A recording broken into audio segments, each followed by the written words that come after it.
ഓണക്കാലത്ത് മഞ്ഞക്കാടുകാർക്കും ക്ഷേമസ്ഥാപനങ്ങളിലെ അന്തേവാസികൾക്കും ഓണക്കിറ്റ് വിതരണം ചെയ്യും. ഓഗസ്റ്റ് 18 മുതൽ ആരംഭിക്കുന്ന കിറ്റ് വിതരണം സെപ്റ്റംബർ 4-നാവും അവസാനിക്കുക. ഇതിനായി 42.83 കോടി രൂപയാണ് സർക്കാർ അനുവദിച്ചത്.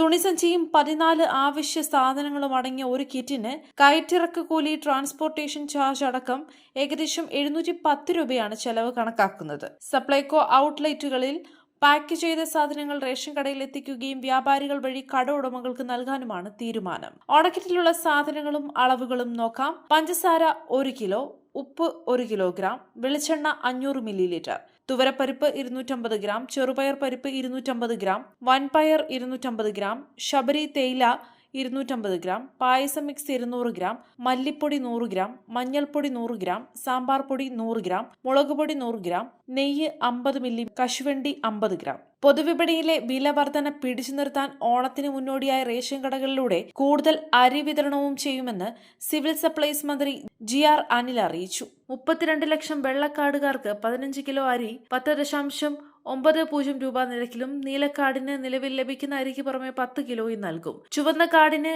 5 കിലോ അധികം അരി നൽകും. ജൂലൈയിൽ മാത്രം സപ്ലൈകോയിലൂടെ 168 കോടിയുടെ വിറ്റുവരവുണ്ട്. 31 ലക്ഷം പേർ സാധനങ്ങൾ വാങ്ങി.